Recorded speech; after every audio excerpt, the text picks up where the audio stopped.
we started with speaking in English, so we will proceed in English. So yeah, it's a nice day. Yesterday was the 14th of February. I hope that everyone had fun, and today you feel not so bad, despite of the previous evening. And yeah, so let's start the pitch day, the second one. We are doing it with Zubr Capital. It's the Belarusian popular fund, and I'm the representative of UHub. Who doesn't know about UHub? Please raise your hands. Doesn't know.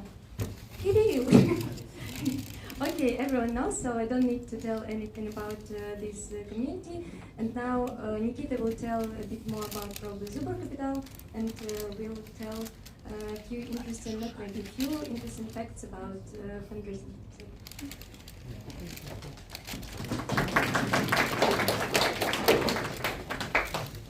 Yeah, colleagues, nice to meet you all here today. Basically, I want to start. Next slide, please. Yeah, basically, I want to start a little bit about Zubr Capital and about our current status. Basically, right now we have more than 200 million under management. We have 3 funds, more than 20 portfolio companies. We have offices in Cyprus, Lithuania, and here in Warsaw. Our key focus is B2B. Also, we like software as a service companies, e-commerce, mobile apps, game apps. And also, we are eager to invest in companies starting from Series A. We invest from $5 million. Hello, everybody. Do you hear me in microphone? Yep. Yes. Yeah, great. So my name is Dennis. I'm the founder of Govar. This is application for practice English. Now I will tell you about the problem we solved. Something happened with Flickr.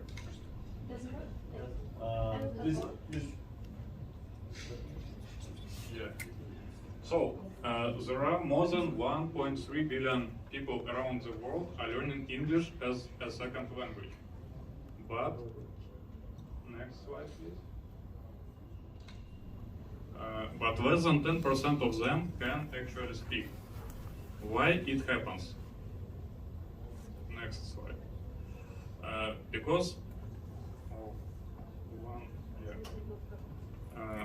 Because it's rather hard to find interlocutors outside the English-speaking environment, and it's impossible to start speaking with no speaking. That's why we created our application Govar. Next slide.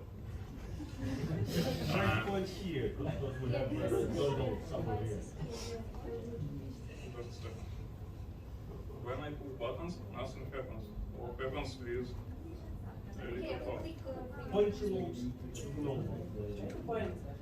Okay.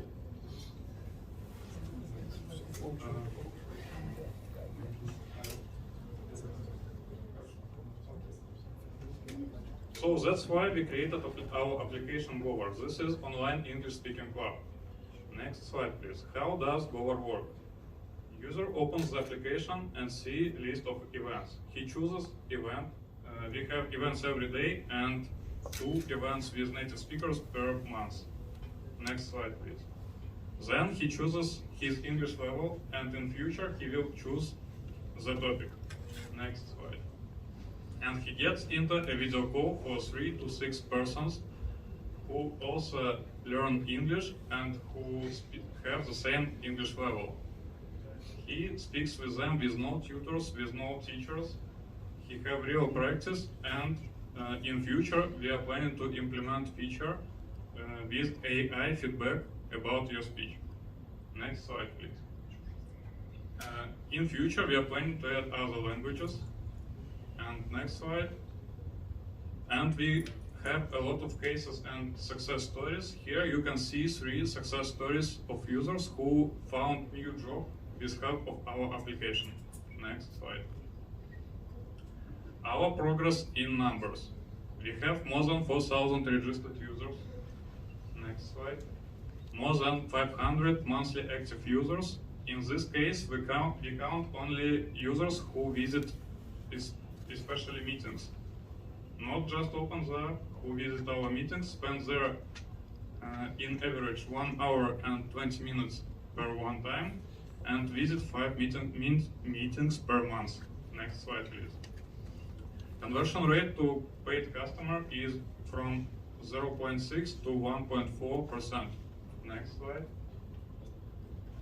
We made test advertisement campaigns in Facebook and found that in average our user costs us 18 cents, but in different regions we have different numbers. Now we are working on Google advertisement campaigns, and from all the sources we know, cost of user will be 3 times less. Next time, please. Next slide. And cost of user doesn't include our organic growth. Organic growth is 43% per month for last 4 months. Next slide.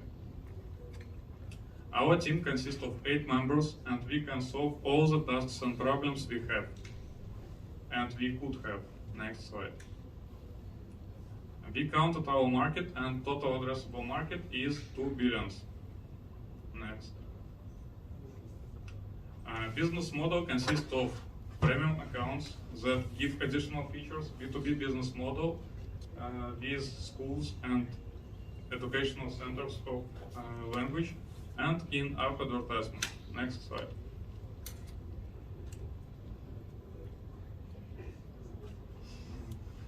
We know our competitors, their strong and weak sides, and we know how to take their audience. This slide is based on information that our users gave us. Next slide. Go-to-market strategy includes advertisement in different sources, B2B cooperation and business model, and organic growth. Next slide.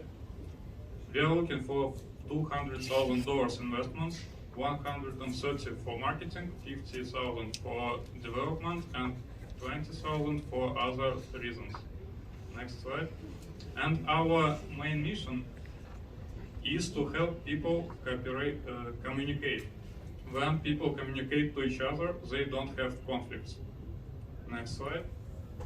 Thank you for your attention. I will be happy to answer your questions. Thank you very much. Any questions from jury? You've got a mic. So actually, it's quite interesting because you are like want to raise 200,000, and as I see, like the majority of that would go to advertising. Yes. So, yes, that's true. And so, like, provided that you have the model that works already, why you are not going rather to the credit line or similar kind of financing solutions? Interesting question, but I think that it's much longer process, and our business model now consists of only 4,000 users. It's rather small numbers, and we should, if we have more money, we can make these numbers more exact, and also we can faster do changes in our product, because, for example, now we have some features that users use. We implemented some buttons. When they push it, they see it will come soon, and we have some features that half of active users want to use but can't for today. And follow-up question, because actually I work with mobile apps as well, so that's actually I'm asking, provided are you analyzing right now your return on ad spend already? Okay, if you spend like $1 today, when you will have the payback? Yeah. Next slide is unit economics, and we counted. Good. We counted that from the 3rd month we should start earning money, but it's only with today's numbers. We have some features that should increase conversion, and in this case it could happen even earlier. Okay, there is like one danger probably that I see is that if you have specific like acquisition cost, that cost is provided you spend like $500, for example, like per week or something. Like if you increase the budget like 20 times, your CPI, your cost of acquisition will go up as well. Yeah, did you do this analysis already? Yeah, I understand it, but we made small advertisement campaign. We didn't work hard on creatives, and I'm sure that we can make smaller cost even if we use Facebook advertisement, but Google advertisement in applications, as I know, usually 3 times cheaper than Facebook. And at the same time, this cost of user doesn't include organic growth that was a little more. Maybe more questions? More questions from jury? Yeah, I can ask for costs. It means that 70% of revenue is your costs for making lessons. Yeah. We counted commissions and some more things before we found 2 weeks ago that Google Play and App Store have programs for small business that decrease this number. It means that this number will be more. So we will earn more than 70%. Okay, but that's from subscription, yes? Yeah. And how much do you pay for teachers to? We don't have teachers. Okay. In our case, users speak with users, and we are planning to implement AI that will give feedback on things that you said. We already work on it. Could you please tell a little bit more about stickiness of your product in terms of number of classes or retention rate? Yeah, good question. We released our MVP based on Telegram bot on April, and approximately 20% of users who came in April still with us. Application was released in September, in the beginning of September, and users who installed first are still with us. So we can't say how long does customer live, but we think that customer lives more than free user because he is more motivated.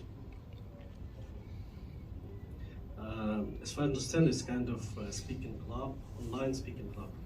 Yeah. Yeah, and usually kind of online board replicates what already happened in offline. So do you know any other offline speaking clubs that are successful in terms of money, organization, success entrepreneurship? I'm from Minsk, and in our case, we have some speaking clubs that don't have big attendance, and they mostly work for free. But we checked just in our situation, because we have rather long history, we worked every day since April. And during this period, everything is normal, and many schools use speaking clubs as good enter to their system. So cheaper variant. And even big schools like SkyM still use it. But our users say that these speaking clubs made by schools are not a very good idea because they don't enjoy it, and they can speak 5 minutes from an hour. In our case, we try to do rooms with 4 persons, so you speak 15 minutes from each hour. And you can speak not only 1 hour like at schools, but even 3 hours. Average duration for last 2 months is more than 3 hours. So if you enter at 7:30, you will be there since 22:30 approximately. Okay, thank you, jury. Do we have questions here? Audience? Okay then.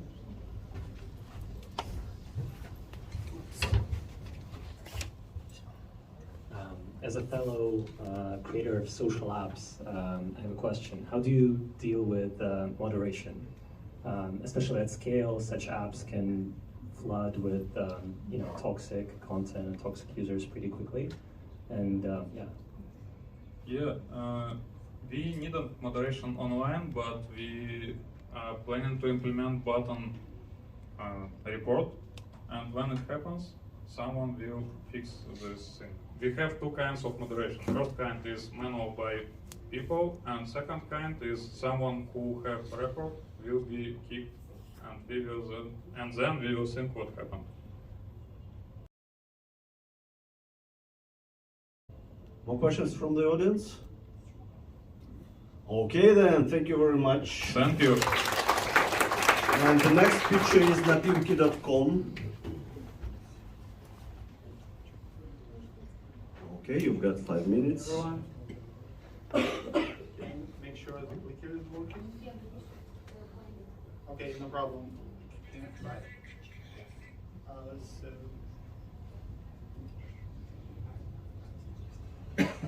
Oh yeah, I will. So can I start? Yeah. All right. Hey everyone, my name is Igor. I'm a co-founder of nativki.com. We built a cashless tipping platform that allows waiters at the restaurant to receive cashless tips directly from their customers and distribute them transparently. The problem is that waiters don't get enough of cashless tips because some of the restaurants don't even have an option to receive tips via terminal, and even if they do, the tips may never reach the waiter if the restaurant don't handle them correctly. So, and also there is pretty big piece of paperwork on the restaurant side in order to make that work according to the Polish tax law, and also the tips must be transferred to the waiters after the shift, which makes the process even more complex to execute correctly. And so the bottom line is that there is quite a few obstacles on the way of a tip to a waiter. So the solution that we propose is a simple QR code based solution. When a guest would come to a restaurant, they would scan a QR code, leave the tips, and then a waiter will be able to withdraw the tip directly to their bank account. And at the end of the year, we will file a tax report for them so that they are covered from the tax law perspective, which makes absolutely zero paperwork for the restaurant as well as for the waiters. So let's take a quick look at the target market in Poland. So we've got around 10,000 restaurants that have waiters and dine-in options. So therefore, they would love to get more tips. And now this is the right moment to do that because people tend to use a lot less cash. So rather sooner than later, the only option to leave tips at the restaurant will be a cashless option. So we will charge 2 zloty of commission per every transaction that a guest makes at the restaurant. And based on our research, we're going to have around 5 transactions a day per restaurant.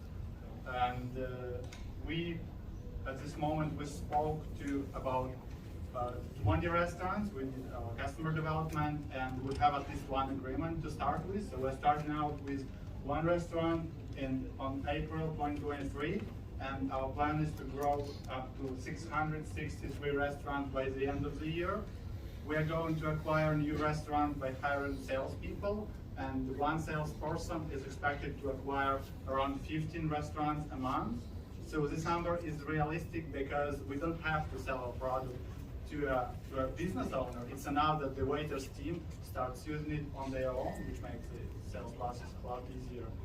So if all of this executed correctly, we're going to have around 660 places, which will make $150,000 in revenue for the first year.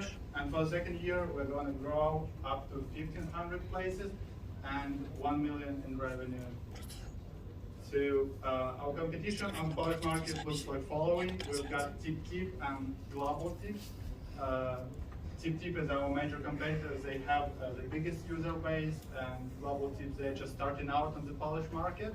They are a pretty popular solution in Lithuania. And the thing is that they don't handle the taxes for their waiters. And what we've learned from doing our customer development is that people and businesses are concerned about being tax law compliant. So we will implement this feature, and even though that we don't have this much of a user base at this moment, we've got 20 leads, and this feature, the handler of taxes, will help us to compete and even outrun our competitors on the market. It doesn't work anymore. Okay. Our founding team consists of 3 people. Makari is our UI UX and front-end guy. Kirill takes care most of backend infrastructure, and payments and legal documents. And I have been working on the customer development, sales, and marketing. So with that being said, let's move over to the questions that you may have. Thank you very much. Any questions from the jury? So I understand that the solutions kind of focus on Poland, yeah? And the question is like, did you check what countries have, for example, very similar structure, challenges, and how this product can be moved to some other markets as well? Yeah, absolutely. So there are a lot of competitors on a bigger markets like Germany. So there are a big number of those, and the number is a lot bigger. But and also there are some challenges connected with the tax law, but they are trying to handle it. We just realized that in Poland it's not handled properly, and this is a good idea to start here because the market is pretty open. There is not a lot of competition, and that's why it just makes sense. And we obviously will expand further. Yeah, and for example, in a lot of countries, you could just tell, please add €5 or 5% in my amount, and you could pay by card.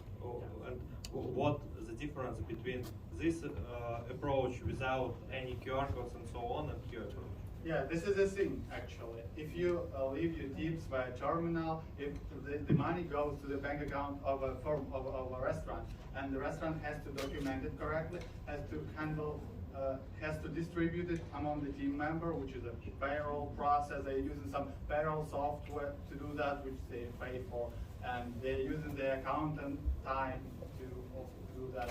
So there is quite a lot of work to do on their side. Yeah, it's on the restaurant side, but yeah, for customer, for me as a customer, it's easier to just tell, please add 5 or 10% than to scan QR code and so on. Yeah, and also that's cool that you're this kind of guy who says, can I add €5 to this bill? But some people, and actually a lot of people, they're just hesitating to talk to other people, and they would rather scan a QR code and do this thing offline while waiter is not standing by your side watching and asking. They would ask you, how much would you like to leave? This is like kind of an awkward situation. You sometimes may just go higher in your tips because you don't want to come out as yeah, you know what I mean. So yeah, thank you for the presentation. And did you calculate the market size for this solution, Polish in dollar-wise and like European? No, not for, so I didn't do that.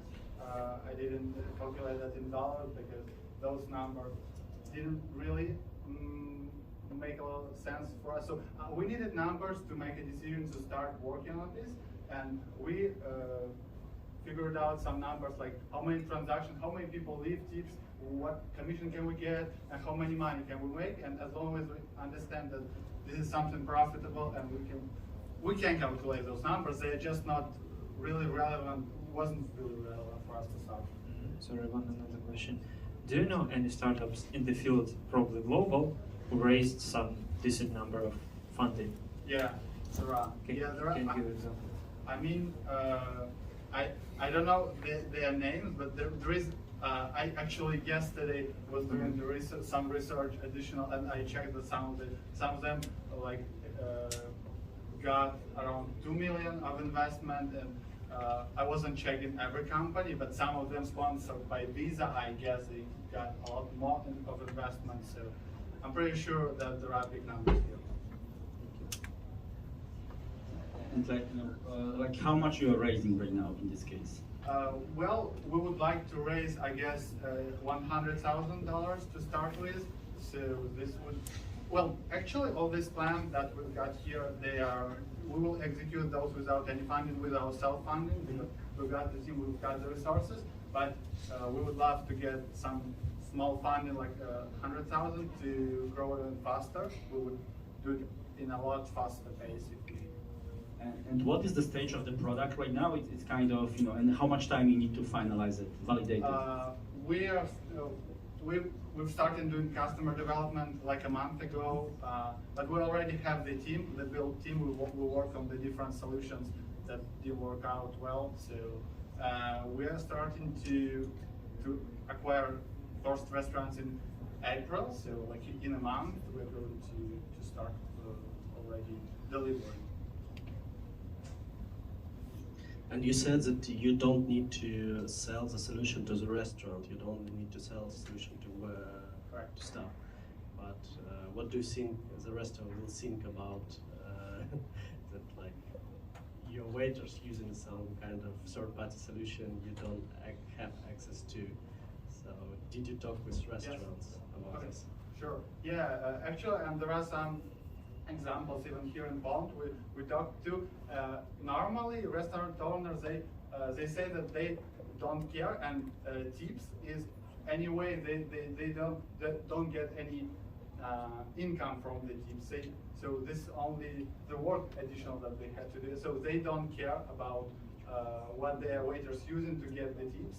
If this is something that they're happy about, they would rather give the decision to them. And actually, in many other places that we talked to, they say, anyway, so your solution sounds pretty good, but we will need to talk to the waiters. If they want to use it, they will use it. So it's like impossible to sell only to the business owner. Probably they can force the staff to work with this solution. And one question from my side. And what questions did you ask restaurants? We asked them how much cashless tips they get, and what in comparison how this number was decreasing over time. We was asking them how do they handle their cashless tips that they get via terminal. So they were talking about the taxes, they were talking about the payroll, they were talking about the difficulties. We also talked to the waiters, and they sometimes say that they don't get the tips that left by a terminal, which is also connected with all this paperwork which is done on the restaurant side. Okay, then thank you very much, jury. Does anyone from the audience want to tip our speaker with the next question? Okay. I didn't really get the technical solution, so how does this QR code works? Do you connect with any payment services? Yeah, sure. So a waiter would have like a plastic card with a QR code and an NFC, and then they would bring it to the table along with the bill at the end of the dining, and then a guest scans the QR code and opens the link. The link gets them to a website where they have like a simple option to leave the tips, pay by Apple Pay or Google Pay or whatever. Oblique here in Poland is very popular, and that's how. And then a waiter, they have like an application, would open the application, see how many tips they gathered, and they have an option to withdraw to their bank account. One more question. Yeah. So you mentioned you've done the research. I'm actually curious. Out of let's say in a year, a certain amount of transactions happens at the restaurant. So like, what is the percent of these transactions where people actually leave tips? Because tipping culture in different countries is different. In the US, it's super strong. It's like maybe 99%. In Poland, I personally have never left a tip, so I'm curious if you have the numbers. Like, what is the approximate percentage of people who leave tips, let's say, in some amount of transactions that happen per year?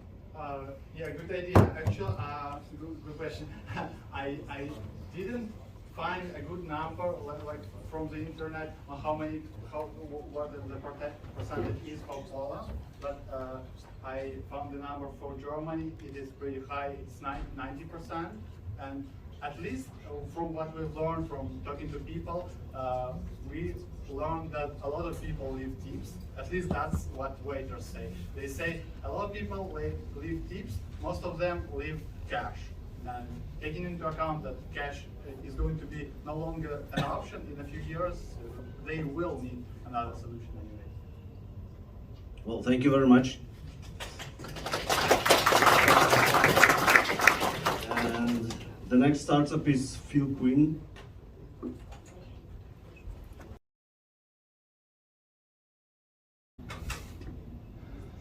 Hello everyone, my name is Dima. I'm the founder and CEO of BeautyTech startup FeelQueen. FeelQueen is an online beauty ecosystem which consists of a beauty services marketplace and a vertical SaaS platform for beauty salons and individual beauty professionals.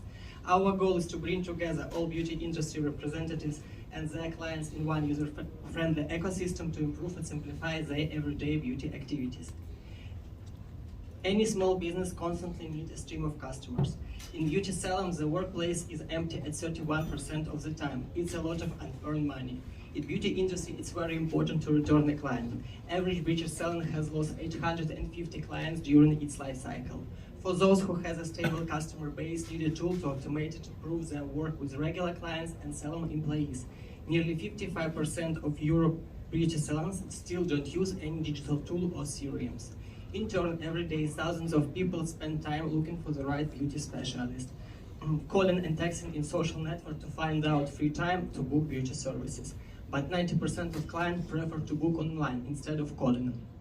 After the booking, clients get often lack of quality. More than 80% of beauty salons clients mark unpredictable quality as an issue. All these problems are solved with FeelQueen. FeelQueen Beauty Marketplace helps people to conveniently discover, book, and pay for beauty services like manicure, haircuts, massage nearby at any time, automatic reminders, cashback and discounts, free offers in beauty feed, and much more to make the experience of visiting the beauty services as comfortable as possible. For beauty businesses, FeelQueen increase brand awareness and online reach, attract new clients and retain them. A free built-in CRM system helps to automate work with regular clients. FeelQueen work on mobile, iOS and Android all-in-one applications for clients, individual beauty professionals, beauty salon administrators, and employees who are working in salons. Also clients' website and salon administrator web application. Global spas and beauty salons market is expected to reach nearly 200 billion at 2026, growing at CAGR of 6%. Now we are launching FeelQueen in the 11 billion UK market. There are nearly 50,000 beauty salons and more than 200,000 beauticians operating in the UK. Also, every person spends more than $200 early on beauty services. We launched FeelQueen in autumn 2019 on the Belarusian market and have more than 20,000 registered beauty partners and more than 150 appointments created through our platform and a positive unit economy. Due to the sanctions, we left Belarusian market free to use and focus on the international markets. Our main value and pride are a loyal, professional and friendly team consists of 11 persons. I have over 11 years of experience in IT and business. We have a strong co-founder and CTO Vadim with high both technical and soft skills with whom we were working together on previous working place. Experienced advisors from Google and Tesla suite helps us in strategy, business and product. As for our competitors, there are several rather big products as Treatful and Fresher in the UK, Style Seat and Booksy in the US, but there is still no world monopolist in this niche. We have strong competitive advantages. Both salons and individual beauticians support free marketplace listing and better commission terms for our partners. Schedule synchronization with external CRMs that doesn't block our partners to use only our product. All-in-one product for all user segments that it's much easier and cheaper to develop, support, promote, and advertise it. Money-saving opportunities for clients as cashback discounts and referral system. Our business model is based on charging a commission from beauty partners from clients we attract through a marketplace. 20% from the order amount for the first client appointment and 5% for all future appointments. Also in Q2 23, we are planning to start subscription for the paid version of CRM system. By the end of 2025, we're expected to have nearly 50,000 beauty partners, more than $3 million of revenue and business profitability in the UK. Also in parallel, we will start enter and develop new markets. In autumn 2019, we raised $500 million of pre-seed investments. With their help, we incorporated the head company in London and the R&D center in Minsk, finalized the core of the product, found the PME on a pilot market, prepared the product for the international expansion, and launched in the UK. Now we are raising a 100,000 bridge round via SAFE with a 30% discount as a part of the larger seed round followed in Q3, Q4. The objective of the bridge round is to invest in marketing and growth in the UK. On this stage, we are focusing on fundraising, obtaining the critical mass of beauty partners, and stable cash flow in London. Also, in parallel, we continue to develop and improve FeelQueen from the product side. Thank you for your attention. I will be glad to share our vision during the break and answer your questions now. Thank you very much. Any questions from the jury? First of all, thank you for the great presentation. I think that EdTech is really nice. And it's not the last two, but thank you. Yeah, it was good. Okay, so you said that there is a couple of like big players on this market, and none of them have real monopoly on the market. But why do you think that so? Like you said that like half of beauty salons don't use any digital solution, but maybe there is a reason why they don't use, and why do you think that we will solve this reason and make them use this solution? The reason of this is the big market segmentation. There is no like big. It's the same. Like, but what is the reason for market representative segmentation. There is no like big world known like beauty chains like McDonald's for a restaurant. It's rather small businesses, so it's divided in thousand different small beauty businesses. It's on one side, and on another side, why it's no world monopoly is because the limitation of our competitors is that or they sorry, can I drink your water? Sorry.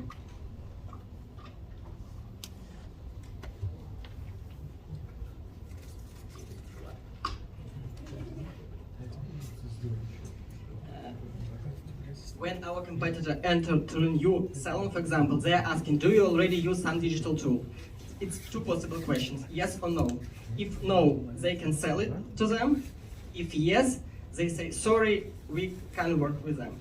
For our like main competitive advantages and go-to-market strategy is that we don't block our partners to use only our system, our platform, our CRM. We are synchronizing with the current platform CRM that use the salon use with our all main competitors on this market, on previous our this market, and our go-to-market strategy is that we are going to sell like an alternative, easy-to-use advertising channel that you doesn't need to manually add something. You doesn't need to manually add your appointments, track them. We are automatically synchronize your schedule with your current CRM system, so we can go to each salon who doesn't use anything, who already use one of our competitors, and say, hey, let's start to work with as an alternative marketing channel, and then when they will see value from us, so we can continue negotiations to like provide a CRM to them too. So if it's a short answer, so it's hard to take a big market size for each competitor on each market, and the big market segmentation of beauty partners make it difficult to like work with the most part of the market. Yeah, but don't you think that maybe there is no monopoly because there is no network effects and there is no point? No, we have our own insights on our experience on these markets. We have our competitive insights from European markets, and what did it say? After attracting 5% of market beauty representatives in each category, for example, barbers or manicure masters, after 5%, it's the viral effect start to work very well, and the cost of acquisition of partners dramatically reduce. So need to inform 5% of the market about our products, and then it's much easier to grow up. It's a bit kind of follow-up question to this, yeah? Because I mean, 5% is not small number in this case, and because like I think the big challenge around like marketplaces is that you have like two types of customers that need to have like increase quite fast both of them are kind of together, yeah, and of course like if you are like the entry players that like the no one really existed, like that was kind of natural growth, but once there's some specific competition, that effect is kind of declining. So how actually you are going to work around that to get to this 5%? Yes, as a marketplace, as each marketplace, we have a chicken and egg problem, and we are not a simple marketplace, we are SaaS-enabled marketplace. At the first stage, we are connecting with our beauty partners to connect them to the product. So we are going to both ways. Hey, we are a marketplace, we can provide you new clients, and hey, we have a SaaS for you, you can automate your daily beauty routine with your regular clients. So it's like a two-in-one proposition to them. As we have a free marketplace listing, free built-in CRM, so it's rather we have a big conversion to a positive result with negotiation with our partners. It's on the first side. On the second side, we already have a rather big experience that we gave on our CIS market. We actively use it now in London market. On the first stage, we are focusing on expats from Slovenian masters from Russia, Ukraine, and Belarus. There are thousands of these beauticians operating in UK, in London especially, and in their case, they have a problem with local products. It's no Russian localization, for example, is one of the reasons. Some other problems. So we are going to these partners with whom we're already working on current markets, whose experience in the beauty industry is much higher than experience of Europe and USA professionals, and whose expectations from the product is much higher than typical local London professional will expect from the beauty product. We already passed these problems on hard Belarusian and Russian markets. Moscow market is the hardest in the beauty industry, I can say, due to the reasons we left it. We closed Russian subsidiary, but now we have all this baggage, all this experience with us, with very competitive and difficult from the beauty side market, as Russia is at the highest level. So now we all have all this and transfer it to UK. Do you have on-site guys in London? Yes, sure. We have like an operational manager in London girl. We have my mentor advisor from Google is already in London based. Our company is registered in London. The director of our company is based in London. So I am with close connection with London, yes. Yeah, basically my question not about your legal structure, but more about your sales process. Business development. Yeah, how do you attract? Yes, as I said, on the first stage, we are focusing on the expats, Slovenian professionals in the beauty market. So we use our local Russian-speaking sales manager for it. But on the other side, we have a business development manager who are from UK and operates on this market research, customer development, etc. Thank you, Jury. Thank you, Dmitry. Any questions from the audience? No questions from the audience? Yes.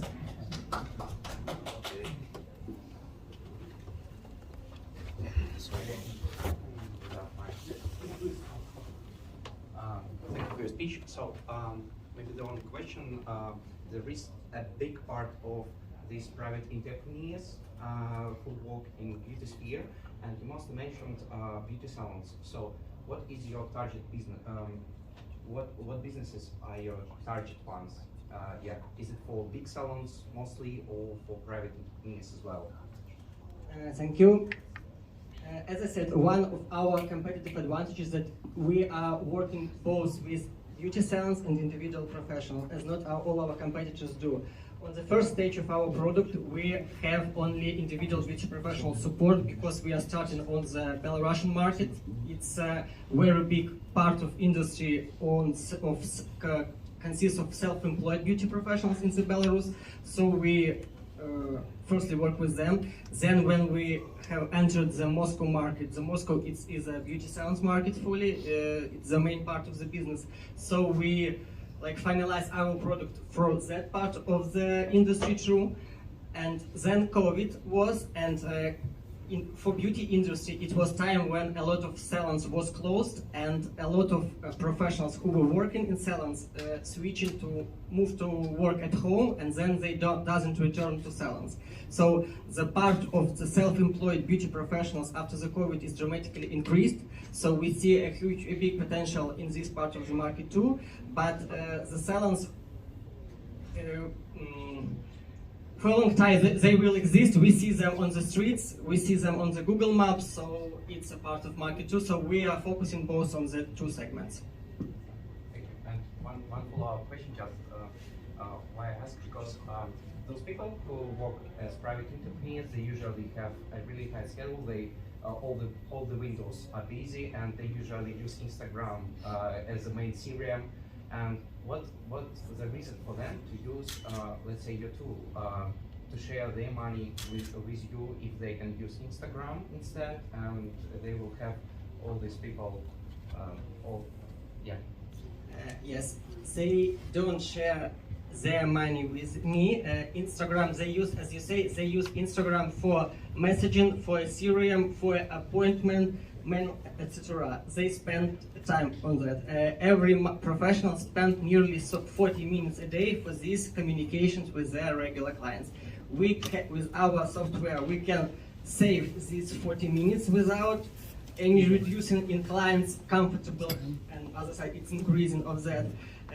And if this master want to attract new clients from Instagram, they need to pay firstly for shows for an Instagram ad, and it's 50-50, or she will get a client or not. For us, she doesn't pay nothing for listing in marketplace, and she pay only when this client come to her and pay for this appointment, or only after that. They not share their revenue with us, like they share our reward for a new client with us. So it's a little bit another case. Yeah. Thank you very much. Thank you. Thank you very much, Dmitry. And we will have one more beauty tech, health tech startup. It's 20 minutes.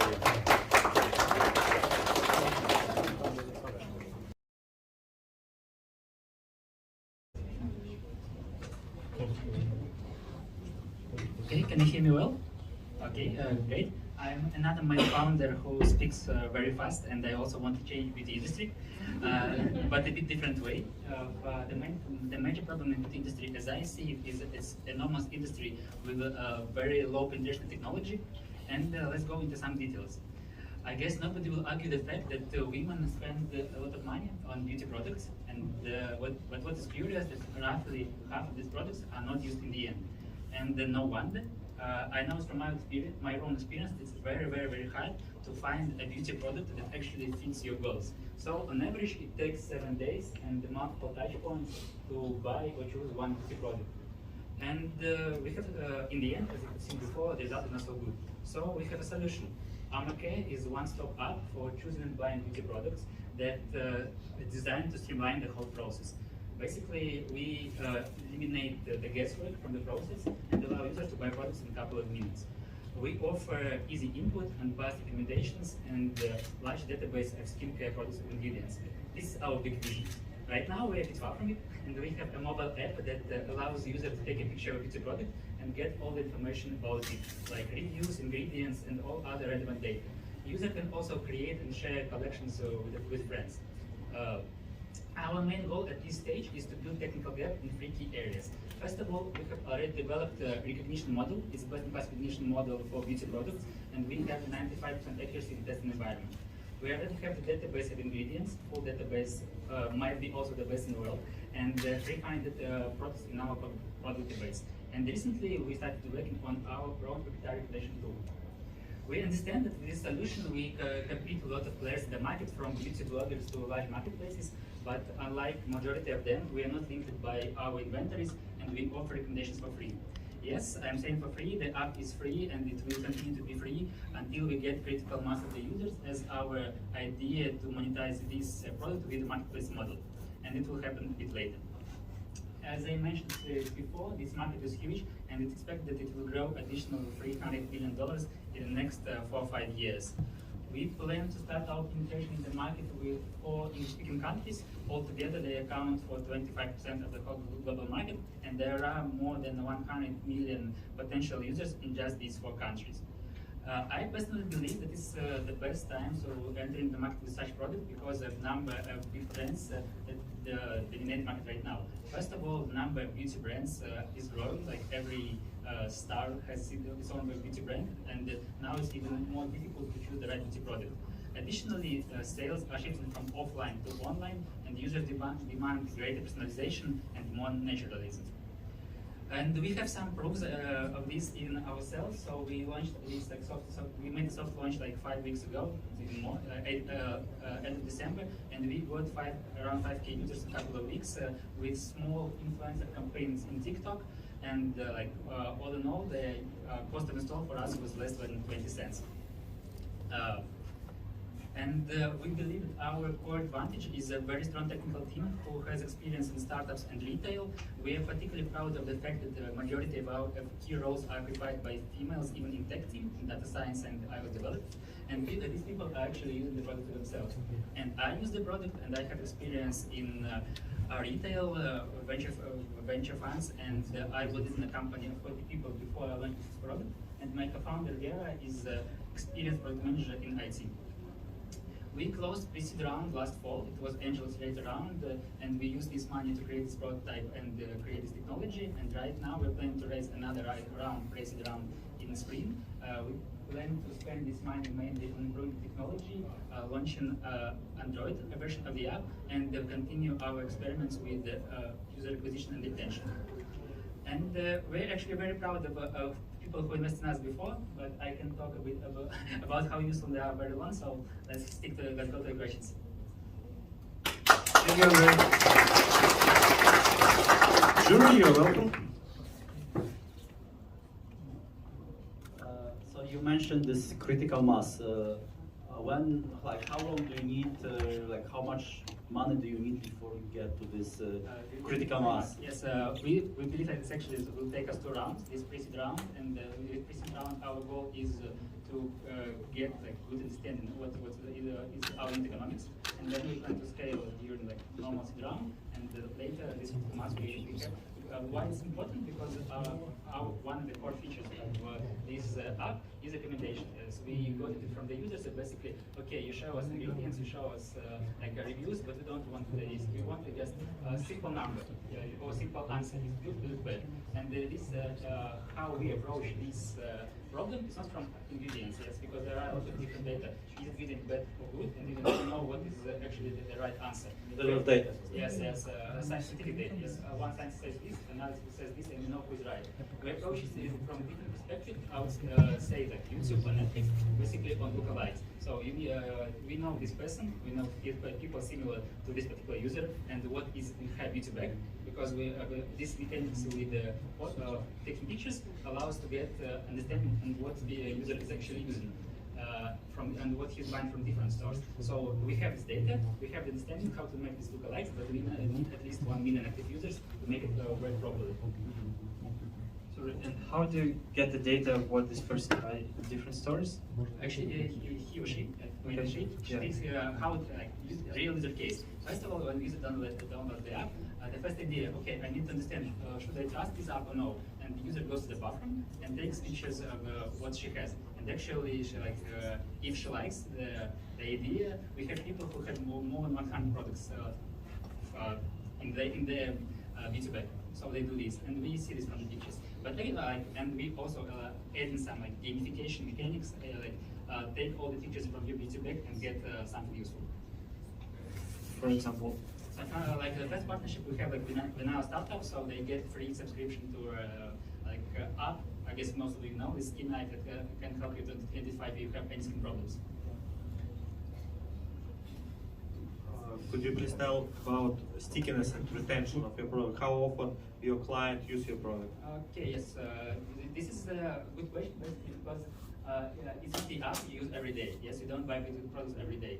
And with this, our core function, yes, let's say it's the dinner thing. Yes, we just take a picture of product. If users use this function once a month, sometimes more, but it's something like that once a month. What we're doing right now, we add in extra features, yes, so the user can use the app weekly or something like this. For example, collections. You can see collection from beauty bloggers, so you can make discovery of your products in our app. So for the retention, yes, we have only this data from December. Yes, the first users they arrived in December, and we have around 20% of users who arrived in December using the app in January. So because it's monthly retention, yes, we don't have foolproof data now, but we'll have more each month. Okay, thank you so much. Says that killer features recommendation and is it good to bad exactly for me? But the thing is that Amazon and Sephora, they know much more about my behavior and my the behavior of people who do something like me. So why do you think that you will give better recommendations than Amazon or Sephora? First of all, Sephora has only 13K products. It's like 13, and there are around 2 million products in the world in general. So they have Sephora is great. I really like Sephora. I think it's 95% of all the popular products. The market share of Sephora in the US is less than 10%. It's a very fragmented market, and Amazon goes the second. Amazon has 150K products. Yes, much more than Sephora, and they're in the second place, and they have also less than 8% of the US market. The main problem with Sephora and Amazon, yes, they know that what you buy in their store, yes, but people, again, we see this from the photos. People don't buy everything in one place. You buy this cream in Sephora, and you buy something else in Amazon, and then you go to X-Ray or something like this, and you buy this. And they don't know what was bought in different stores. And we actually know, and when we talk to the guys from Sephora, actually the CTO of Sephora, COO of Sephora, the first thing he was asking us is about data. Guys, you have so much data, you can sell it a lot. We don't want to sell this data because we see a lot of legal issues. But this is why we're unique. This is why we're better than them in all recommendations. And once again, what data do you have? So we have we know what is in the user's beauty bag. Yes, first. Second, there is a part of skin test, actually just normal asking questions. What is your skin type?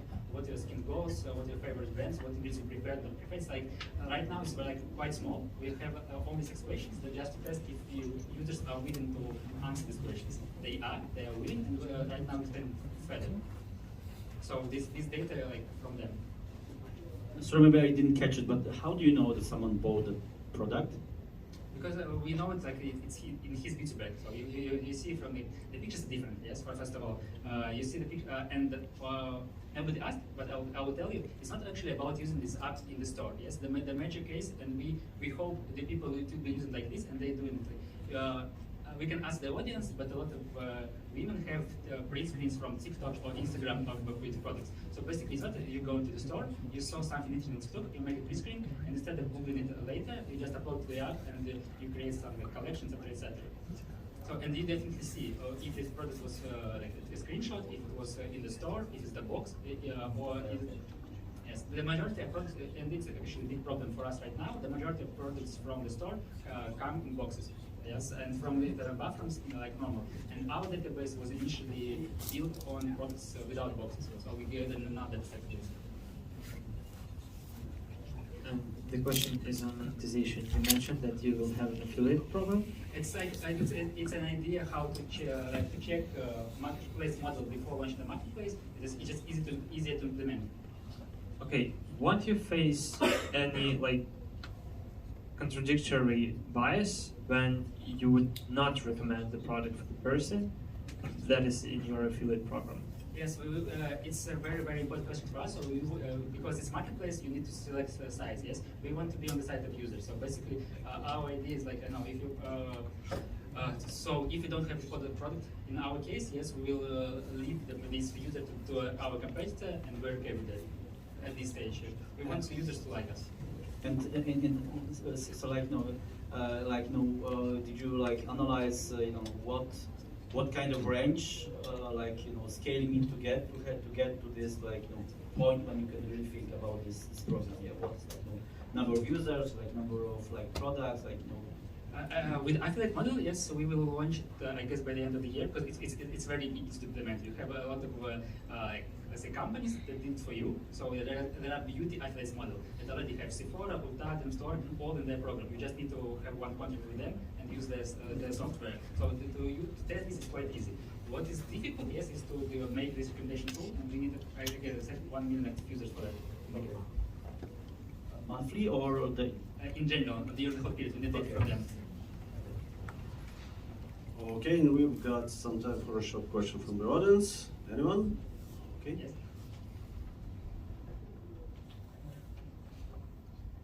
I wanted to ask about recommendation system. Could you quickly describe what factors are you going to include? How are you going to train this? Because users have different skin types, and someone will say it's a good product and it will not work for the other person. Yes, thanks for the question. There are maybe three main things. These two. First of all, it's a questionnaire. Yes, what is your skin type, what is skin bone, etc. Second is what is in your user. And third, data about users similar to you. What feedback they're trying to ask.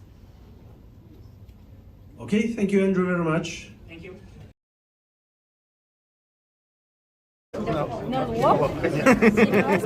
говорю, мы так часто ходим, что же все знают, как нас зовут, наверное. Вдруг не все знают. Ой, я не написала, давайте напишем.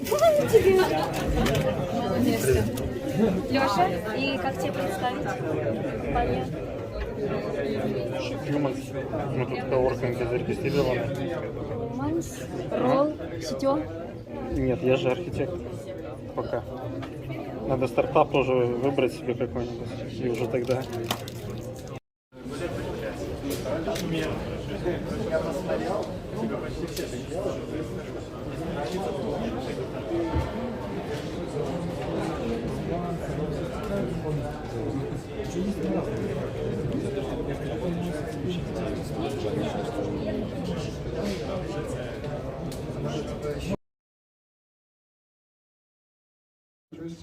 Different companies, and for past few years we decided to start creating our own products, and first of them is Cheaper. It's a corporate messenger, as I said, and let's continue. As many other companies, we are trying to use existing corporate messengers, Skype, Slack, Microsoft Teams, even Matrix, namely Elements clients, and nothing was good, nothing was convenient to us. So we said, okay, let's create our own corporate messenger. After analysis and talking with our partners and some potential clients, we came to conclusion that convenience is the key. So users, even corporate users, very like convenience, and many companies still using Telegram as main messenger. It's not so convenient for corporate usage, but it's convenient enough to people even to use personal messenger in corporate communications. Also very important, familiar usage patterns, because if you know how to use Telegram and WhatsApp, it's very easy to understand how chat works. And Telegram is so convenient, so Slack and Microsoft Teams cannot compete with them, at least in small companies market. What means in Telegram is corporate functions. What is corporate functions, which I mentioned? It's a convenient notification configuration, including notifications when you are recipient and when you are sender. When you are sender, you also would like to have an option how to notify recipient about your message. Sometimes you don't need to disturb your recipient, and send a message which not require immediate attention can be processed later.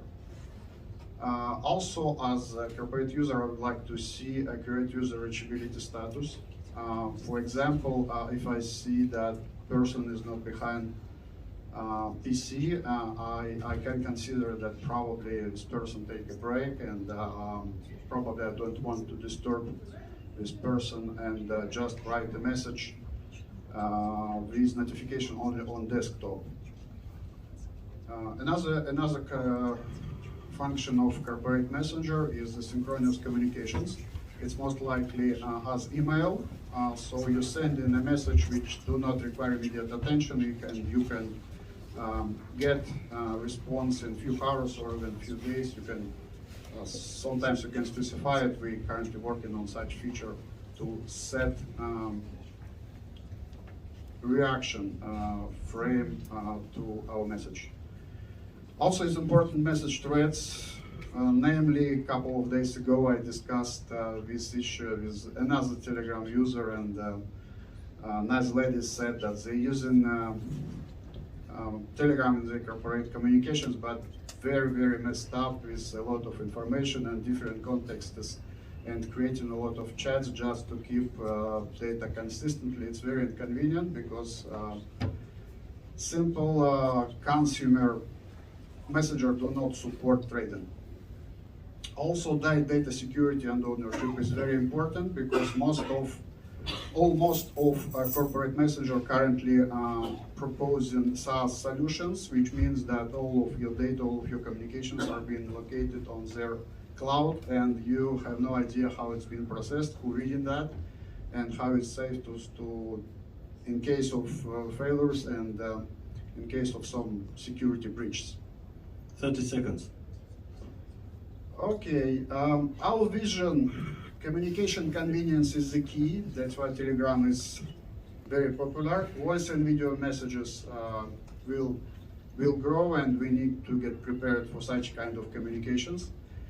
And security data ownership matters because you want to have control over your data.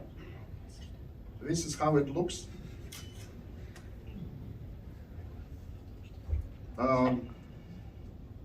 We already developed it for years. Now it's a very good polished solution. We are welcome to install this. That's it. Okay. What the investor's proposition maybe shows this? Yeah.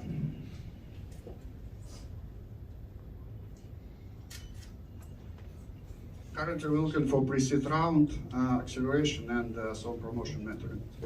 We want to go to sales this year.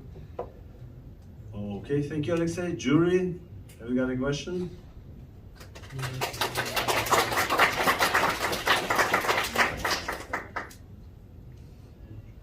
Yeah, thank you for the presentation. You mentioned that convenience is the key, but convenience is a subjective factor. How do you define and measure what is convenience? What is the metrics for defining convenience? It's pretty enough to analyze what is popular messenger currently on the market. So, what do you mean by that? It's obvious that Telegram is a very convenient messenger because it grows naturally and organically. And follow-on question. Do you know in which countries Telegram is the most popular messenger and in which it is not the most popular? And why? I know that most my correspondents from other countries, especially from France and the United States, also join in Telegram and just see notifications. I don't have numbers about its share, but I believe it grows naturally. This is a very good argument.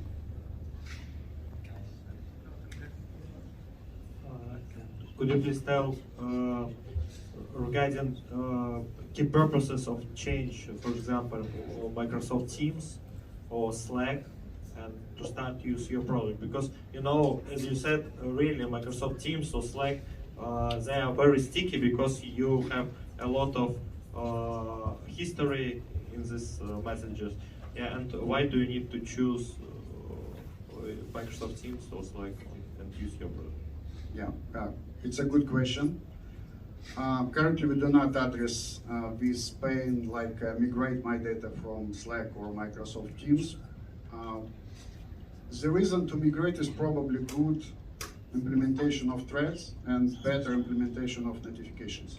Because currently it's not developed, but we plan to develop features with very interesting asynchronous communication between users of Messenger, allowing you to discuss some matters and do not be disturbed every time with notification. I believe advanced features that we plan to finish this year and convenience of the product will be key in switching decision. Like the question, because of course it's like big market, but did you look at, okay, what is the perfect customer of your product? Because of course, like, you know, there are like some companies that probably would be very hard to move from like the Microsoft Teams because, you know, it's part of much bigger structure on their side. There are some, okay, smaller players that you always use the cheapest and then just some free version, whatever. So did you analyze that perfect customer and what kind of, let's call it, the business model is behind it? Our vision is that our primary market is small companies, and monetization model is either subscription on servers running on our cloud, and second option is licensing installation on premise solution. So we also propose on-premise solution, which is very important for some companies to keep data in your own data center. What would be the price per user, for example, like kind of range? We going to try to beat Slack, not trying to pay per user, but trying to pay for package, like a package, like a $20 a month, let's say for 20 users. It's much more cheaper than Slack or Microsoft Teams propose. Okay, no more questions from the jury? And could you actually show, because I think we went quite fast over this timeline? Okay. No, the previous one. No, the previous one. Yeah. Oh, yeah. So like this round that you're kind of gaining, like, you know, what would be kind of runaway, like for how long it will take, and when it will be kind of fully commercial? It's on. Okay. We plan to start sales with spring, and we plan to finish advanced features. It's advanced features in our case is features that is not included into basic communication chats. It's like advanced communication things for especially corporations, like it's a kind of dog flow. We plan to finish it on this year, and also on this year, on September, we plan promotion company. It's not so well planned yet, but we defined some time frame when we would like to start it. Okay then, thank you very much, jury. Any questions from the audience? Okay. Actually, we're using Mattermost in our company. It's basically just a clone of Slack, which is free, and it looks like the company is growing really fast, and you have like much more features. And my question is, how are you making your decisions on like what will be in your product and what's not? Good question, thank you. Actually, as I said, we are a software development house, and we have about 20 people, and we actively use chat in our work, and we just see what is convenient, what is not. And mostly it's based on our vision and some observations on our partners.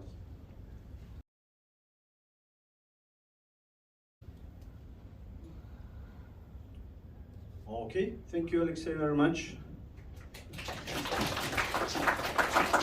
And please meet our next speaker.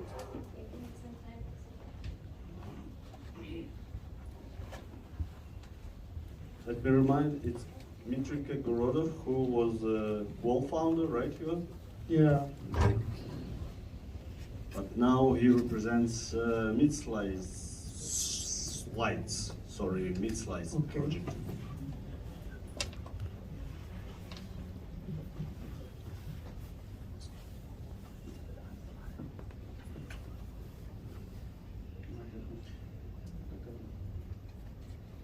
Okay. Anyways. The floor in 5 minutes are yours. Hello folks, how's it going? Hope you're having fun here. Great. Yeah, I failed my last startup, as Kirill said, and I didn't mention it. I was too kind. Yeah, thank you. And I joined just a usual job, and my startup experience helped, and I was director of engineering in a company. When I joined, it was like 20 people, and in 1.5 years, it was 300 people. So it grew pretty fast, and I got some stock, so it's very nice.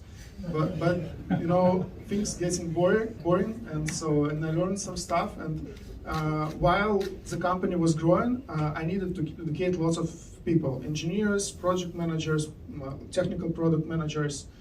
And so I've been making lots of presentations. So just and they were very simple. So it's basically was just a set of ideas. I just need to put them on like some slides.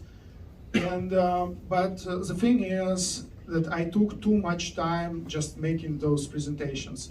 And at certain point of time, I just gave up making presentations and just was talking something, making some notes in some text editor and just going through them. And I decided to make a tool just for myself, which would be kind of ugly, but extremely useful for me.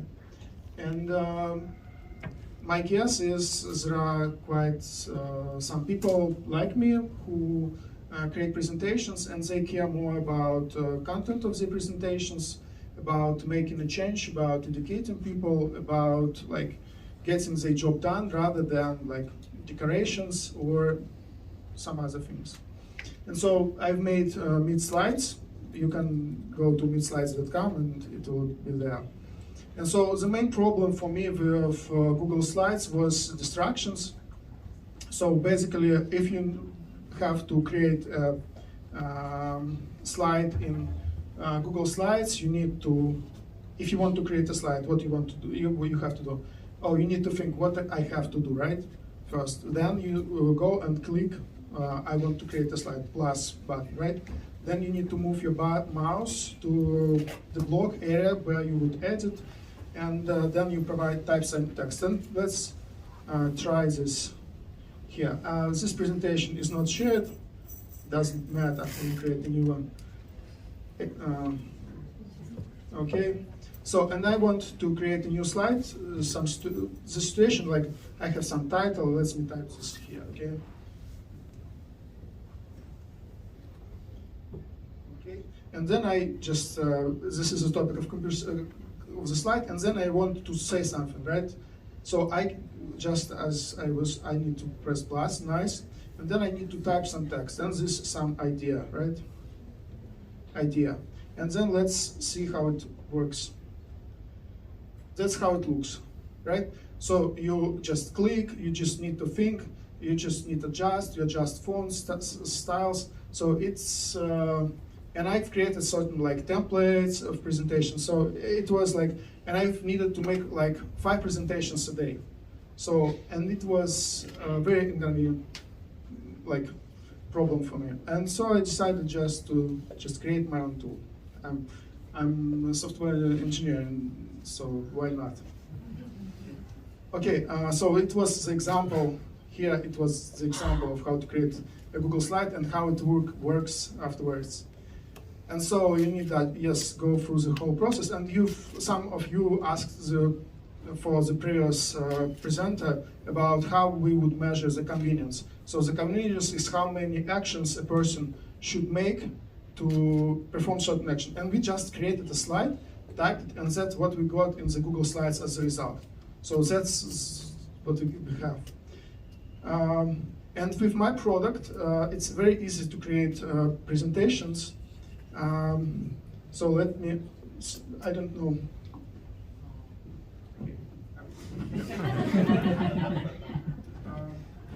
Maybe some of you have question. I can just right now, maybe in a minute. Okay. The question would be is.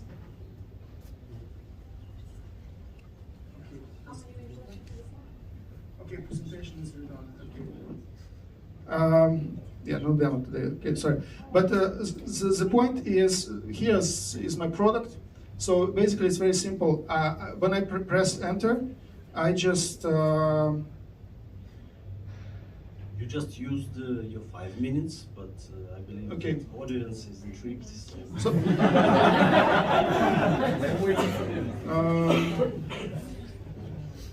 okay, so basically I'm looking for co-founders, and that's how you can find them. Yeah, that's it.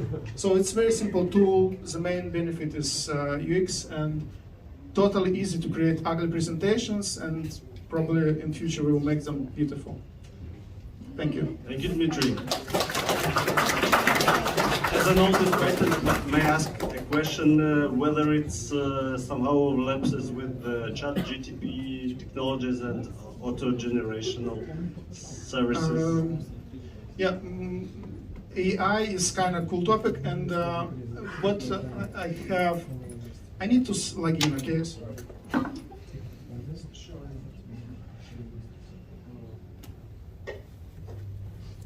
I need to know my password. Yes, not a big deal.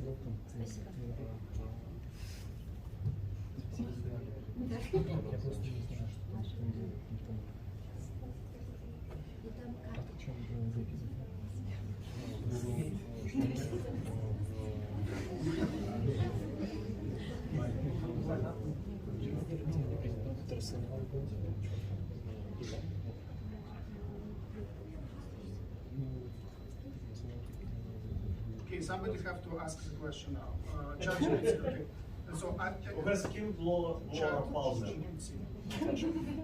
So that's how I create a slide here, okay? Escape and that's it. And that's how I can share this in Google Meet, for instance. If I'm having some online meeting, and it doesn't cover the whole area of my screen, it shows just here, so it works extremely easy. And during the presentation, I can write down your question.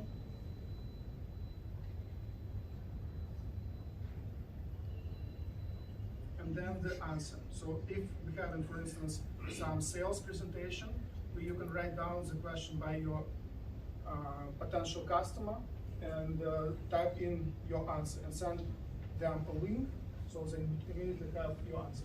So basically, that's the tool completely focused on creating great presentations, focusing on content, less on decorations. It will come later. And so it's people who deliver content and want to deliver their message. Okay, thank you, Dmitry, very much. So no investors proposition, only searching for co-founders. Right? Yeah, I don't feel like looking for investors right now, looking for co-founders. Yes. Okay, any questions from the jury? It's like, how are you going to verify that it's not just the tool for you, yeah?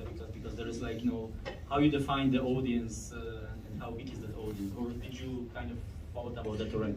Yeah, I've run a series of customer interviews. This is one of the things, and the second, I would say just go and sell it and just figure out if it works. Basically, that's the truth. And what would be your business model? Freemium with features like teamwork, custom layouts, color schemes, fonts, other stuff for companies. More questions from the jury? Dali? Sorry, I didn't really get what is the difference between Google Slide and your solution? Okay. It's like fundamental difference. Fundamental difference. The very fundamental thing is in Google Slides, you think like how to create a slide, and here you just type in your text just as you would in the text editor. For instance, if I type enter, it's like new line in a text editor. So I'm just typing out my ideas and I go to the presentation. I immediately see how it looks like, and so I'm basically focusing on creating content, not on like just editing the presentation. Okay, thank you. Any questions from the audience? I know some people who use, for example, Canva with templates, and they just open slide, write text on slide that given by Canva, and they needn't do all these things like in Google Slides. And when there was example with Google Slides, in the right part of screen there was templates by Google. Maybe it's not a problem at all. I've tried a lot. Just trust me. If I was creating 5 presentations a day, you just try a lot to make it work. Like I've tried templates. I tried and you search some templates on the internet. You try fonts. You try fonts to work with different languages. After adjustment, for instance, after adjustments of the size, it just basically doesn't work in Google Slides. So you type more text, it doesn't fit. It doesn't work. So it's a very basic feature.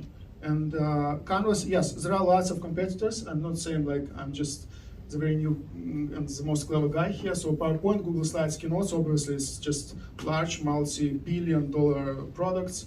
fancy stuff like Canva, Prezi, Slide things which give you like video presentations. Some people create presentations in Figma, Photoshop, including myself and managers in my company, but it still like doesn't really work. And the AI things like Jasper AI, presentations AI, Deck Robot, other stuff. And there are lots of presentation templates, so it's huge thing. I'm not saying like I'm just it's very new and so on. Okay, thank you very much, Dmitry. Thank you. And the next speaker is Phygit, I believe. Yeah.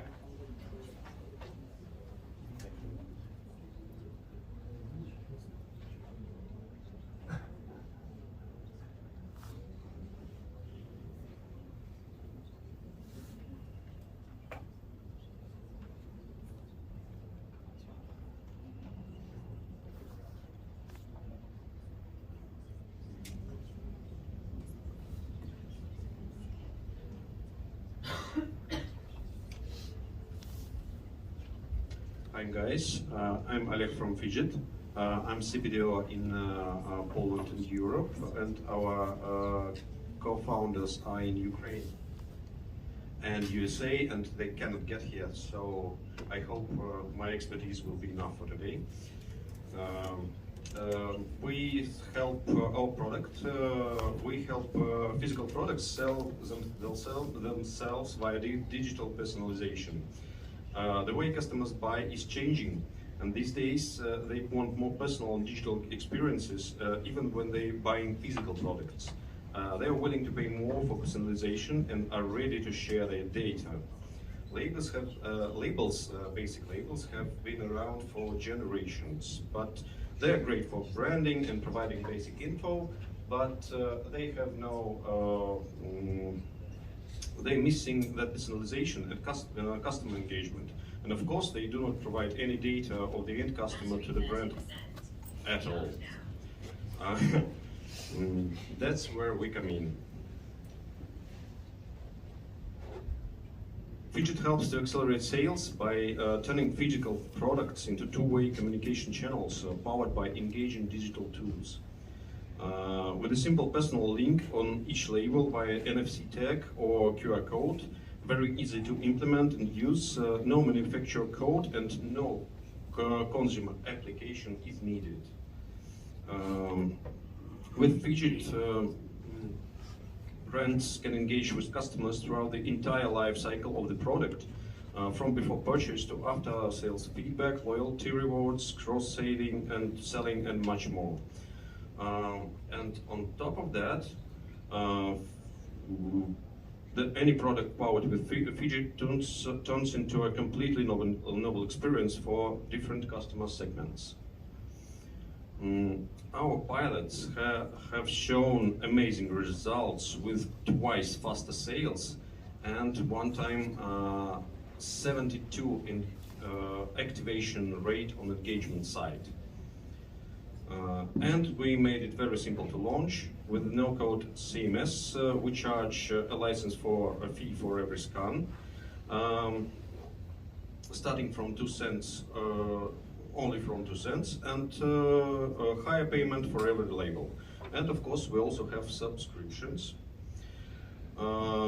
We sell to CMOs and compete for digital marketing budgets, and with huge market potential, projected to hit 21 million in revenue by 2027,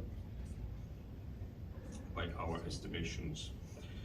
We have a great traction, ongoing project with over 100,000 projected yearly revenue. Many enterprises are in our pipeline, and a serious existing client base. We went through MIT and Nest accelerators, got it to top 5 and won Poland Prize grant. There are great competitors, of course, out there, and it's a huge, hot investment space, as you can see in the right column. But I want to emphasize that brands and customers want a fast and easier way to implement their and use engaging content. and this is our niche. We are faster and easy to implement. Most importantly, we have the right team for success. Founders have worked together more than 20 years, and team members are professionals with profound enterprise backgrounds and full range of different skills. And we have great advisors for the areas where we need them. Currently, we're raising $500,000, primarily for sales and marketing development, and to strengthen our Polish, Europe, Great Britain market presence, and entering the North American market. We are opening entity right now there. And to launch the next version of our platform. Thank you. These are QR codes for our basic products, business card, which we are also making and selling. Thank you, Oleg. One of the products also, I'm wearing it. I have an NFC here with my business card also. So, any questions from the jury? Yeah, I have a question on exit gate. You mentioned that you're targeting 21 million revenue in 2027. And what do you think is multiple for the company like that? This is not my expertise because I'm not a founder. I'm developing our presence here. And I'll happy. That's true. Let me rephrase. Can you tell a little bit about actual pilots you already had with these clients? Pilots, yes. The project. Pilots of the projects, yeah. What was the scale? What was the size? What were results probably? Pilots were quite different. Okay.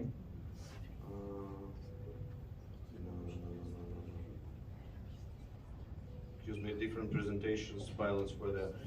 We made a pilot with, for example, Kia. We made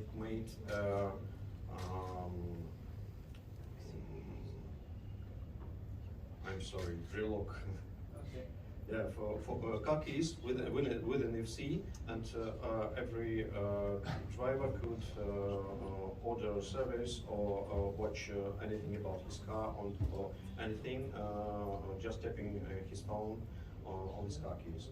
We also made a pilot with the Longi, where anyone could, their owner of the Longi machine could order coffee and make order in their shop, electronic shop, just for the owners of these machines for special prices. We made different pilots with Nova Posta in the train, with swap products, for example, with apparel, and for example, apparel for Parimatch. 59% activation rate was for the apparel that was given for free to the VIP gamers. So you have free apparel, but you use and activate it. It's quite something that they used it because they didn't bought it. Did you understood that the business model is based on scans? Like the payment is based per scan for you, or like they understood correct? Two different. We have two different models. One model is for mass market. It's very scalable, and it's for labels placed on food, on beauty products, on medicine. SKU in this case, yeah. Yeah. One SKU and many products. And this comes price per scan. And the second model is limited versions, for example, 100 of these hoodies, and their customer pays for every unique NFC, for example, with our platform behind this NFC, because we don't always sell NFCs, we sell a platform. And in this platform, he gets an access to the information about the product, the history, maybe some counterfeit protection and other stuff. And he can share this data with his friends and so on. It's like a digital twin and a brand ambassador, virtual brand ambassador in the product. Okay, thank you very much. And we have time for one question from the audience. Anyone? No. Thank you very much, Alec. Maybe I would ask, because you had like, you integrate AI-based personalization. What do you mean by that? AI, no. We haven't integrated AI yet. But yeah, but we you are are planning. starting So to, what we are starting to do. Yes, it's the next year. We are starting to use AI programs. We are starting to cooperate with metaverses, some of them, and with some humanitarian and cultural NFCs. For example, to spread the culture of Ukraine and to help Ukrainians. What exactly? What do you mean by AI personalization? That was the question. What is it? I don't personally participate in that program, but I think that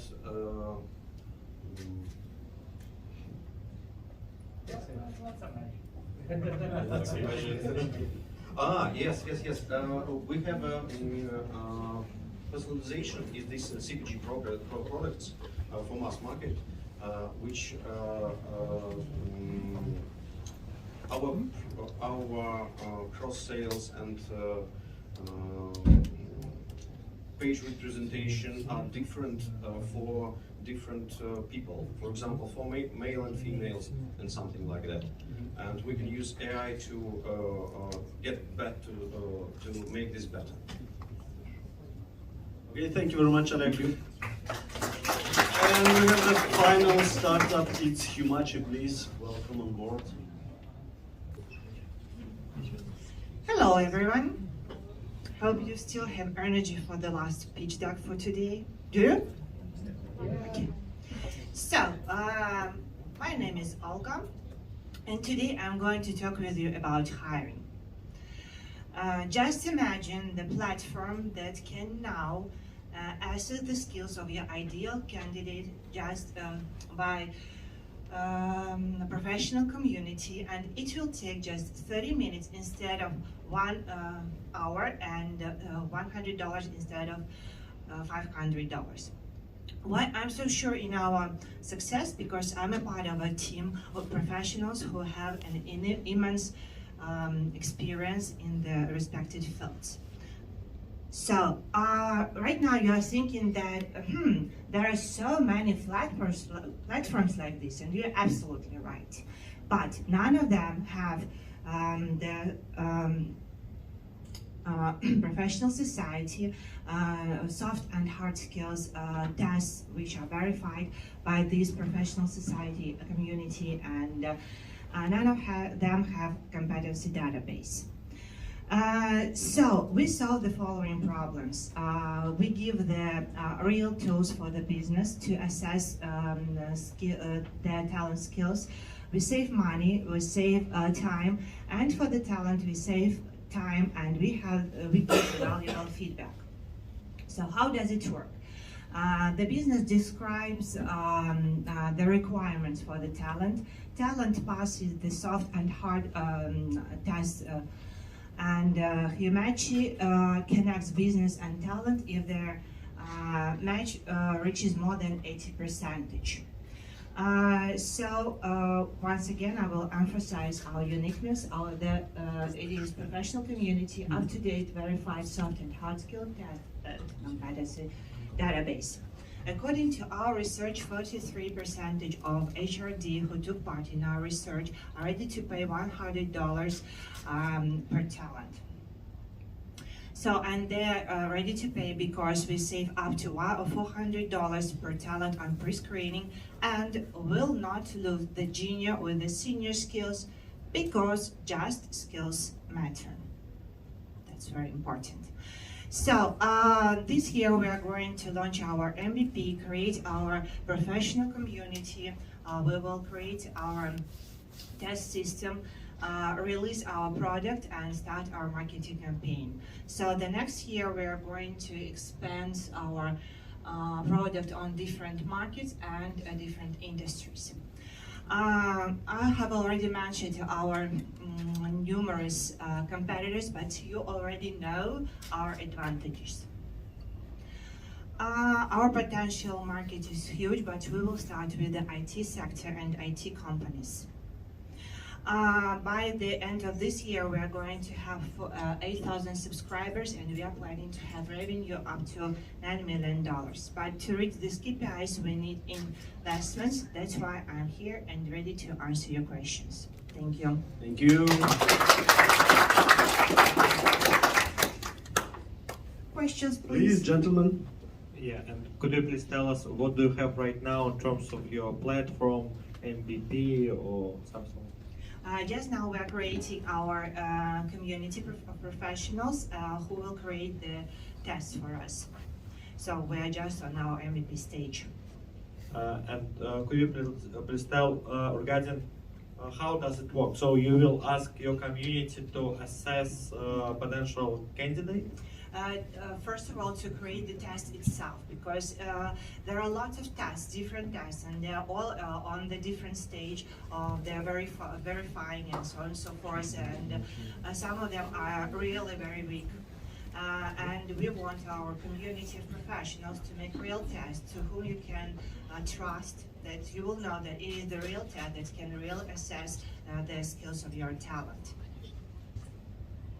And in this case, what is something you define as community here? Yeah? Who is that? It's like, you know, some like the people you're hiring, the people who like you are in your networking. So who is that community actually? We will start with the hiring persons, of course, but then we are going to do it like a social network. So they will talk to each other, they will work with each other because they will have the opportunity to share their experience, to use the experience of their colleagues. So it will be a kind of social network. Okay, and if, for example, I have a candidate like investments associate, what is the path for this candidate going through the community? Will it have one like conversation or interview of several of them? How will it work? So there will be tests for soft skills. Yeah. For example, you have, let's say, salesman. No. For example, investment. Yeah, never mind. Yes. So the main point here is that we will have the database of competencies. So you will go to this database and you will got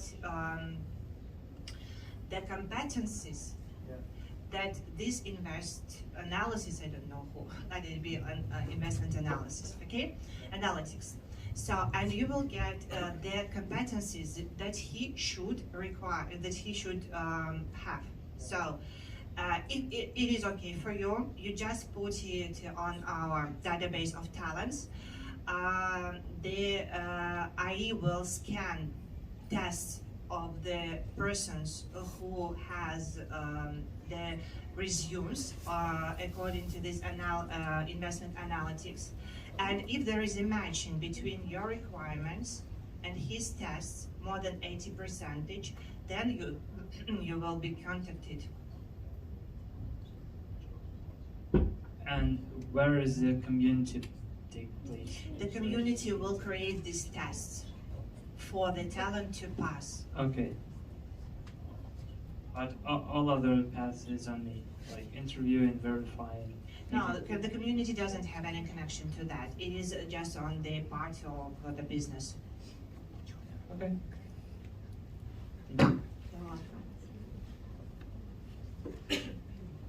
So many questions. How long do you think you need to have this kind of commercial version of it? I think 3 months. And what is the plan to go to almost $10 million in a year? Because of the subscriptions? Yes. It will be, we have the different package for the business. It will depend on how much are you hiring. For example, you need 1 talent a month, or you need 3 talent a month, or 5 talent a month, or even bigger. And there are packages with different sums. So we calculated, we made the business model, and we understood that it is quite. We can do it by the end of the year. And did you take into consideration that right now, kind of the tech market is not really in the hiring mode? So kind of if you look at some data from like 2020, 2021, that would not be really the data very vague for the next probably months, even maybe the next like 2 years, for example? Yes, of course, sure. We will correct our plans, of course, according to the market. Perhaps we will spread our product on different industries earlier than we planned. That will depend on the market, of course. Thank you. You're welcome. So thank you very much, Olga, for your presentation. Have a good evening. Thank you. Now we have 10 minutes for jury to make the decisions on the first 3 winners. We have around 10 minutes, and during this time there will be a QR code you can scan, and all the audience can also vote for the 4th startup that will be the winner of among the audience. Приз зрительских симпатий, я не знаю, как на английском. So here we go. I will open the slide here, and in 10 minutes you can come back and check who is the winner. I hope that startups will definitely come back, and the audience as well. So see you in 10 minutes.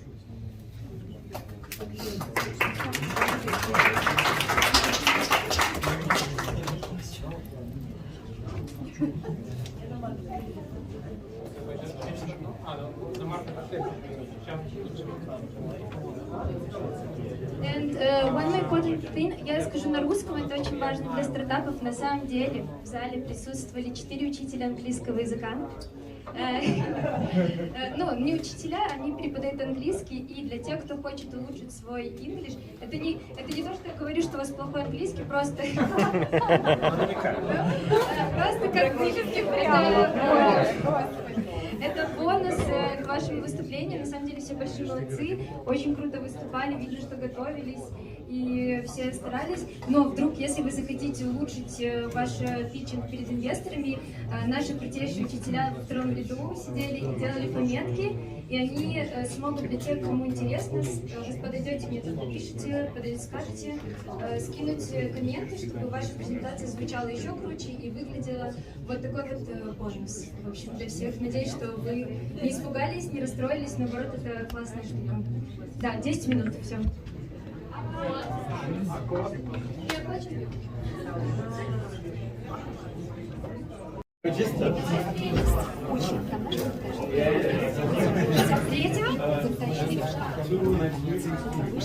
Итак, подсказка.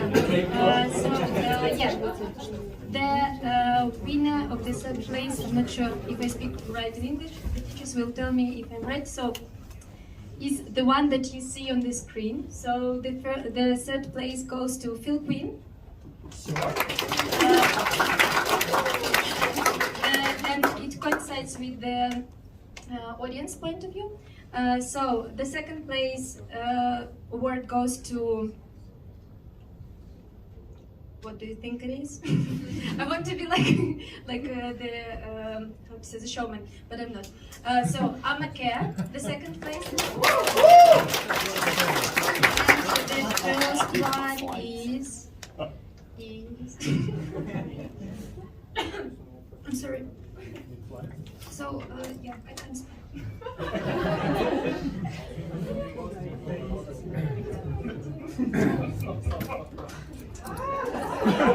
I took the first place. Thank you for your vote. And not thank you many percents from this screen.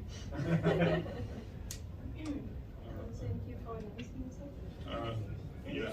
So sorry, you don't need, you know, when I was watching the presentation about what you don't need to do while you're presenting or having a pitch. You don't need to eat nuts, so don't eat them. It's not very good. So yeah, so the first 3 places, they get books from Zubr Capital, but also consultations from our jury. We will distribute the startups between the jury and the expertise. And since the audience choice award is the same as the 3rd place, so there won't be. Maybe I'm a care MeetSlides. Okay, MeetSlides will get a consultancy from one of the jury. And yeah, here we go. So the first place is Govar. This is your book and consultancy. Who wants to consult Govar from the jury? Maybe you've already decided who will be the best. Okay, so yeah. Why Govar first? Who wants to explain? Yeah, why? Do you want to? Does someone want to comment?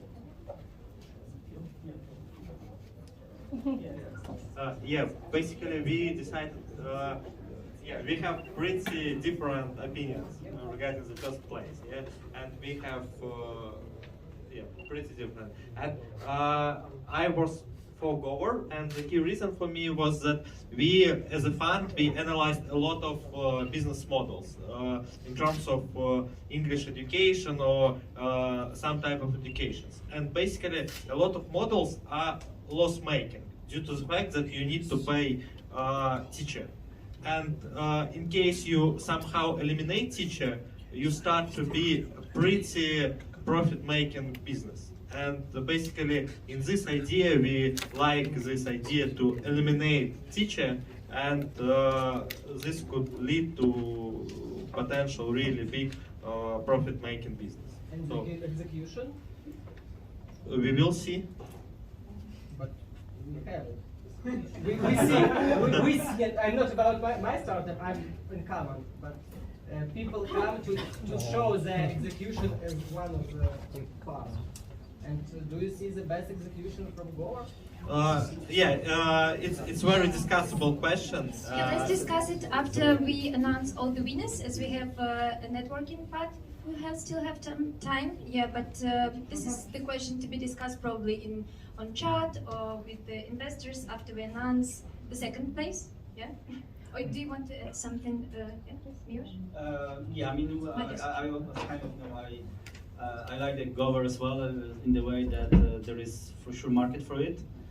There is like strong, I would say, market, especially in major markets where actually many people really want to learn English, and they just not always this model based on, for example, subscription.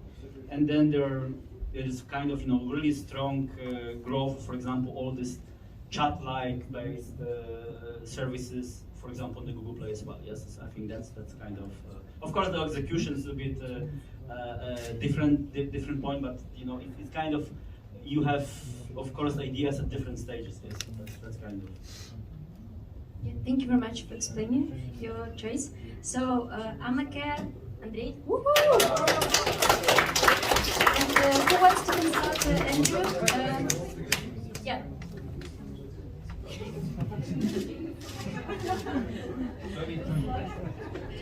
Who wants to consult Andrew? Okay, yeah, I will comment.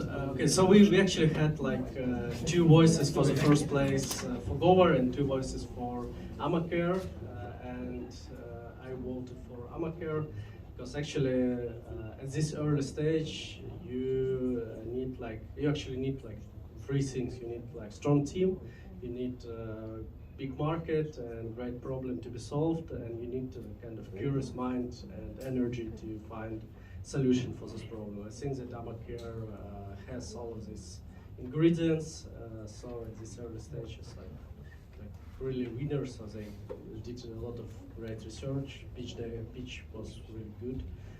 They understand the problem. I think there is a couple of kind of implementation problems, but in general I think that this was one of the best pitches today. Thank you. Yeah, thank you very much. So you will consult Andrew. Okay, so it's you. And the third place is FeelQueen. Please take your book and please take Да. Я иду уже, бегу.